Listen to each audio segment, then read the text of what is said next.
Our next speaker, joining us now, the former Lieutenant Governor of Maryland, Kathleen Kennedy Townsend. Mrs. Kennedy Townsend currently serves as an adjunct professor at Georgetown University School of Public Policy, as well as visiting fellow at the Kennedy School of Government at Harvard. She is also the author of Failing America's Faithful, How Today's Churches Are Mixing God with Politics and Losing Their Way. Before being elected Maryland's first female lieutenant governor, Kathleen Kennedy Townsend served as Deputy Assistant Attorney General of the United States.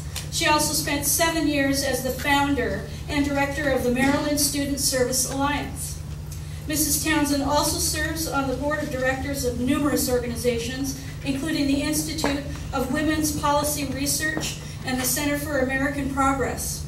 She has published in such prominent publications as the Washington Post, the New York Times, and the Washington Monthly. Please give a warm Washington welcome to Kathleen Kennedy Townsend.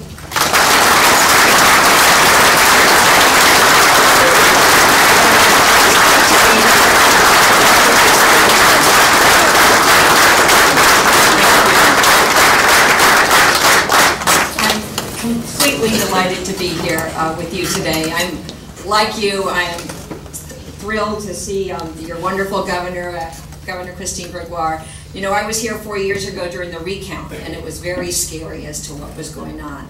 But she persisted. She believed in herself, and because of that, I think she has been able to lift up the state of Washington, creating over 200,000 jobs, which is just, when you're a governor, you yearn to produce 200,000 jobs. So congratulations.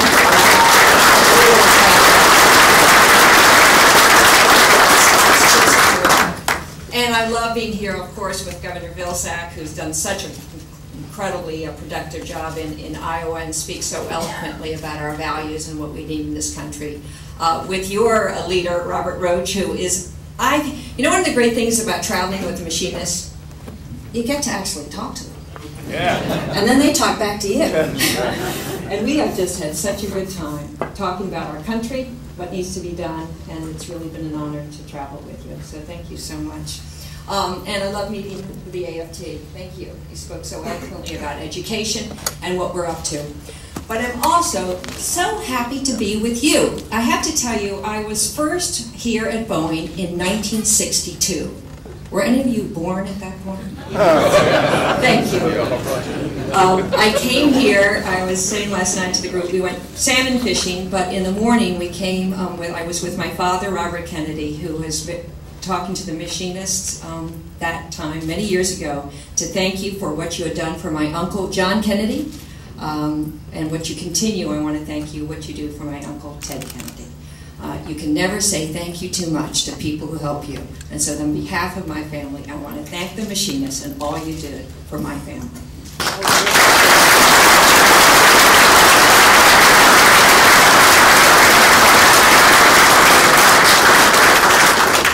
And I also you know, want to echo the comments of Governor Gregoire and Vilsack about the importance of the work you do, building the best airplanes, building them not only for domestic work, foreign work, but also our country's defense. We depend on you, and day after day you go to work and you do a great job. But we're here because just because you've done a good job in the past, as we all know, doesn't mean it's going to continue in the future. Every day is a new challenge. And the question is, what do you do? How do we make sure that we can continue what I know you were doing in 1962, 1972, 1982, 2002. So for the next 40 years, people can believe that we're going to have a great workforce and produce the aviation equipment that our country will continue to require.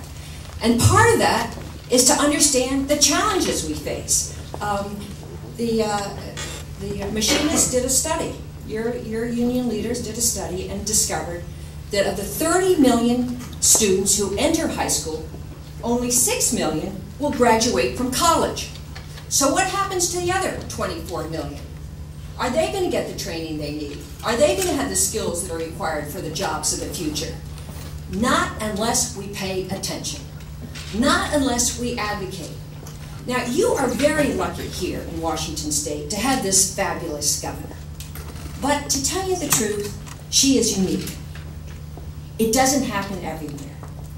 What we need is politicians all across this country to understand the importance of skills, the importance of investments in education, the $3 million in a tough time that goes into training. It doesn't happen unless the leaders, and what we find in this country in a democracy, leadership really comes from the unions, from the bottom up, telling people like us what to do, because then we listen. And what we've heard, and this is an incredible challenge, it's not just telling politicians and educators what is required, it also means telling our children. And as I look out at you, I am not just going to praise you today. You think I should, right?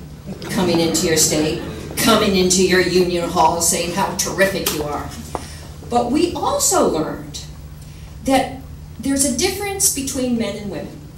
You may know that already. Thank you. Who is this woman who's speaking to us? The difference is that mothers tell their children what they do. They talk to their kids. They describe what happens when they go to work.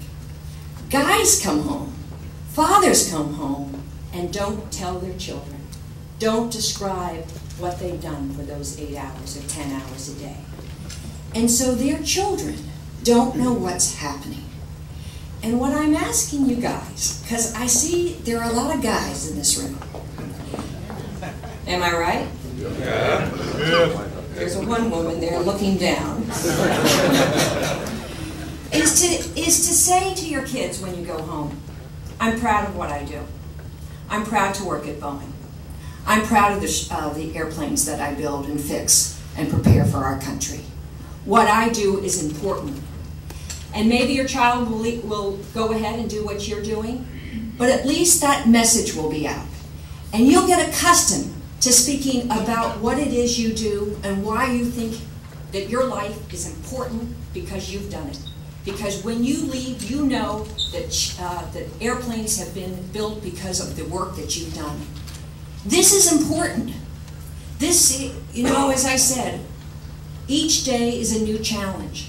And so if you can describe what you've done to your families, to your children, to your cousins, to your neighbors, they can get accustomed to understanding the importance of the machinist, the importance of the union movement, and the importance of what this is for our country. And then the educators will listen, the politicians will listen, and our nation's leaders will listen. It all depends on you. And luckily, I have to tell you, I've been campaigning for our great leader, Hillary Clinton.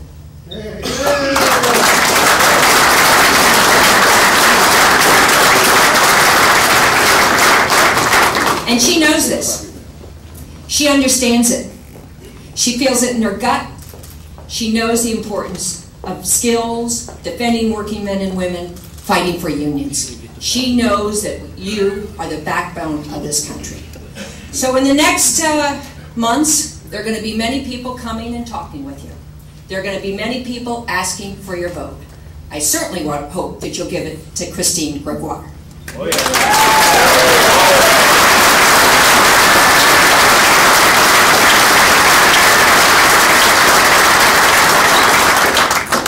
But I also hope you'll give it to another woman who knows how to talk.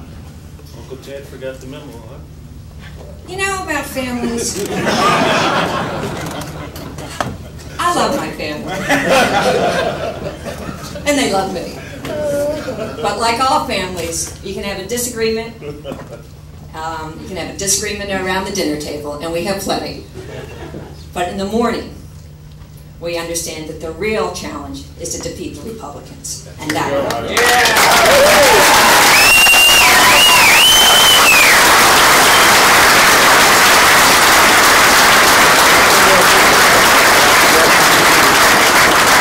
So we're going to have a vigorous fight. We're going to enjoy the discussions. But in the end, we know that come November, we are going to vote Democrat. We're going to vote for working people. We're going to vote for the unions, and we're going to vote for our country. Thank you very much.